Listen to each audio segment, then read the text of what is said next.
Hey everybody, it's Ron from Pick Dawgz, and this is Ron's Rundown. We're going to go over the MLB games scheduled for Tuesday, September 12th, 2023. Now, if you like what you see, make sure to give this video a big thumbs up and subscribe to our channel. Don't forget to put your baseball picks in the comment section below. And if you're looking for my best bets, include my $19 Rundown best bet, you can find this at the Premium Picks tab at pickdawgz.com. Alrighty, let's get into it. Here are the games for Tuesday in Major League Baseball.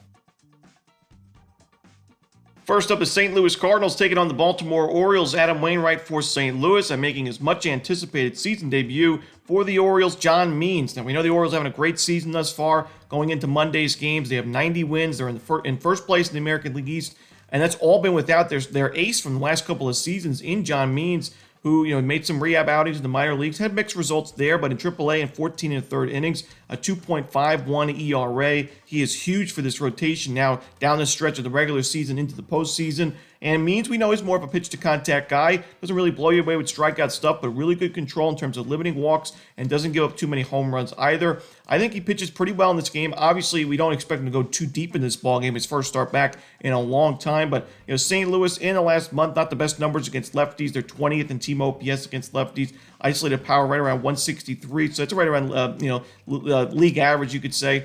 And I think John Means pitches pretty well. I think the Orioles get to Adam Wainwright, who has struggled this year with an ERA above 8. I think the Orioles win this game. Give me the Orioles on the run line. Next up, we see the New York Yankees taking on the Boston Red Sox. We're going to see Carlos Rodon and Nick Pivetta as your starters.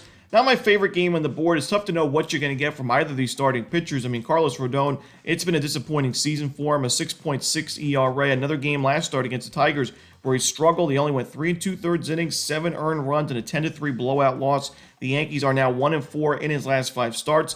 I don't love the fact that Pivetta gives up a lot of home runs, and he's pitching at Fenway Park, where we know is a very hitter-friendly ballpark. But still, I think he's the better option, honestly, than Carlos Rodon right now. The Yankees' numbers against righties have not been great this season or in the last 30 days, so I think Pivetta has the upper hand there. Give me the Boston Red Sox on the money line at Fenway Park. Next up, we see the Washington Nationals taking on the Pittsburgh Pirates. Yoan Adon for Washington, no official starter for the Buccos.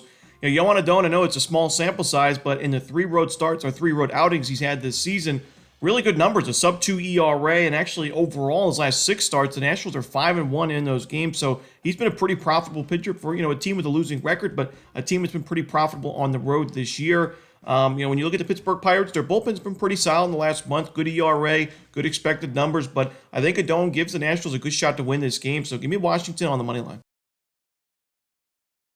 Next up, the Miami Marlins taking on the Milwaukee Brewers. No official starter for Miami, but Freddie Peralta should be going for the Brewers. Not my favorite game on the board, but I do think Peralta pitches well enough for the Brewers to win this game. Peralta's been strong at home this season and throughout his career. This year in 82 2/3 innings in American Family Fields, got 118 strikeouts, a 3.59 ERA, and a solid 6-4 record. Not my favorite game on the board, but I'll lean towards Milwaukee on the money line. Next up, a big-time NL East rivalry game between the Atlanta Braves and the Philadelphia Phillies. Max Fried and Zach Wheeler are your projected starters. Great pitching matchup here. 2 starting pitchers that are in great form and 2 lineups that are in great form against lefties and righties in the last month. I'm going to take the Phillies here. Zach Wheeler faced the Braves once this season. It was one of his best starts of the year, really one of his best starts of his career. 8 innings of work of 3 hits, shutout baseball. Only 1 walk allowed with 12 strikeouts in a Phillies victory. Max Fried, a lefty. Like I mentioned, the Phillies are hitting lefties very well in the last month. They're number 1 in baseball in isolated power. They're top 3 in team OPS. I think they'll be able to get to Fried for enough runs to win this game. Zach Wheeler, even though this season his ERA is a little bit steeper at home, throughout his career, Wheeler has been better at home, and he still is pitching well there. I mean, sub-4 ERA this season, a 4-2 winning record, good strikeout numbers at home. I think he's the better option in this game. I'm going to take the Philadelphia Phillies on the money line. Next up, we see the Texas Rangers taking on the Toronto Blue Jays. Max Scherzer and Hyun-Jin Ryu are your projected starters. The Texas Rangers haven't hit lefties too well in the last month. Now, overall this season, they have good numbers against lefties, but in the last month, they're 22nd in team OPS, not great in isolated power, but they have a very high walk rate at 12.5%, a very low strikeout rate at 19.9%, and also a really low BABIP at 277 in the last month against lefties. So I think we see some positive regression going forward for the Rangers against left-handed pitchers offensively, and Ryu's been strong for Toronto. I mean, 3-2 record with a 2.65 ERA. However, he has been not as good at home with an ERA at 3.6. And look at the strength of schedule that Ryu's had in recent starts. The A's, the Rockies, the Guardians, the Reds have not been great in the second half of the season. Those were his last 4 matchups. He's given up at least 1 home run in each of his last 3 games. I think Scherzer is the better option here. I think he bounces back from a rough start against the Astros last time out. I think the Rangers win this game. Give me Texas on the money line. Next up, the Arizona Diamondbacks taking on the New York Mets. Ryan Nelson and Jose Butto are your projected starters. Ryan Nelson has been a completely different pitcher at home versus on the road. You look at his home road splits at Chase Field in about 51 innings of work. He's got an ERA above 8 at 8.59 and an opponent's batting average at 364. 12 home runs given up. The strikeout number is only 27 Ks in 51 innings and a 2-5 record to go with it. But when you put him on the road where we find him in a game like this, he's got an ERA at 3.18, a winning record of 5-2 in 79 innings of work with 58 strikeouts. Still not a great strikeout rate, but a little bit better. And a 232 opponent's batting average on the road compared to that 364 at home. I think Nelson is the better option in this game. I think Arizona is the better lineup as well. Don't love that Diamondbacks bullpen, but I think it's good enough here for a win on the road for Arizona. Next up, we see the Tampa Bay Rays taking on the Minnesota Twins. We're going to see Zach Littell and Joe Ryan on the mound in this one. Now, after pitching in 3 of his last 4 starts on the road, Joe Ryan returns to Target Field for this one, where he's been better overall this season, a better record, lower ERA, a better strikeout rate, a lower opponent's batting average, and fewer home runs given up as well. I think Ryan is the better option in this game, even though Littell's coming off a really good outing against the Mariners. It still was a loss for Tampa Bay, 1-0 in the final against Seattle, and I do think Minnesota will be able to get to Littell, who's been solid on the road this season, but doesn't have the best expected numbers. I do think the Rays have the advantage in the bullpen in this game, so that's why I would just take Minnesota, in the first 5 innings. Next up is the Houston Astros taking on the Oakland Athletics. J.P. Sears and Justin Verlander are your starters.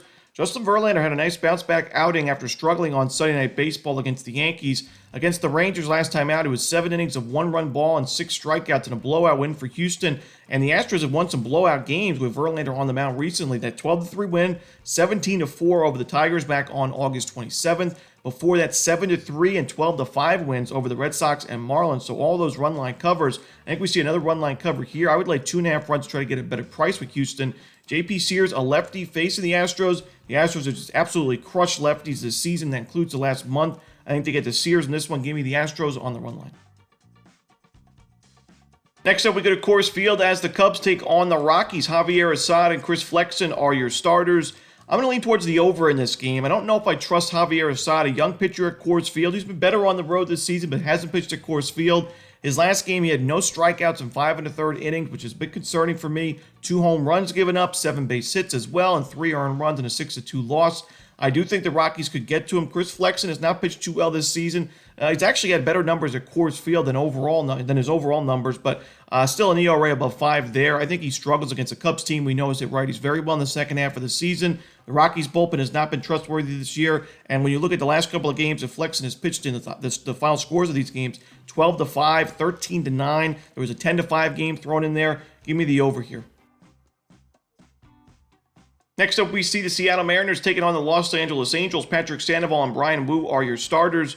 Patrick Sandoval not in good form at all. His last 5 starts, giving up 3 or more walks in all those games. His last 2 games against the Orioles and A's, it was a combined 8 2/3 innings, 12 base hits, 12 total runs. 9 of those were earned, 7 walks allowed, and a 10-3 and 9-2 loss for the Angels. And the Angels are now 1-4 in his last 5 starts with some really bad blowout losses in those games. 12-0, 18-4, 9-2, and 10-3. The Mariners should win this game and cover the run line. I'm going to lay the 1.5 runs with Seattle. Next up, we see the Cleveland Guardians taking on the San Francisco Giants. Sean Manaea and Cal Quantrill are your starters.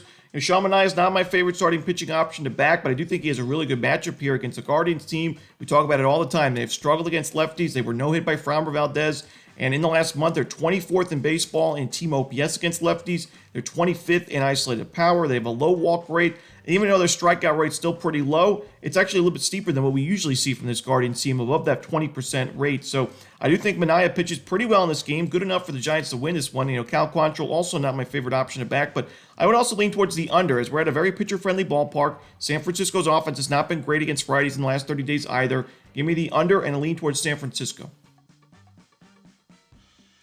And the final game for Tuesday's card in Major League Baseball, the San Diego Padres taking on the Los Angeles Dodgers. Michael Wacha and Lance Lynn are your projected starters. There's no doubting that Michael Wacha's had a strong season in 2023 with an 11-3 record, sub-3 ERA thus far. However, as of late, I'm a little bit concerned with his control. He's a pitch-to-contact guy, and he's given up at least 1 home run in each of his last 4 starts, which is not what you want to see.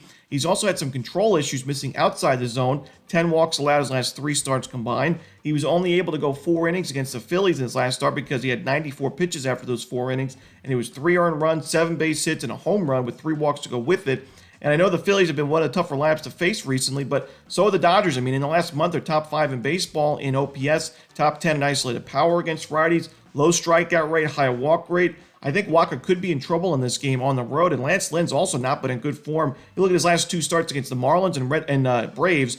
One of those starts was on the road, one of those starts was at Dodger Stadium. He went 9 innings combined, giving up 14 base hits, 15 earned runs, and 6 home runs, and an 8-7 and 11-4 Dodgers losses. Give me the over here in Padres-Dodgers. And that's it. Those are the games for Tuesday in Major League Baseball. Hope you enjoyed this video. If you did, don't forget to hit that like button and subscribe. And don't forget to put your baseball picks in the comments section below. Again, if you're looking for my best bets, you can find those at Pick Dawgz Premium. As always, this is Ron Romanelli. Good luck.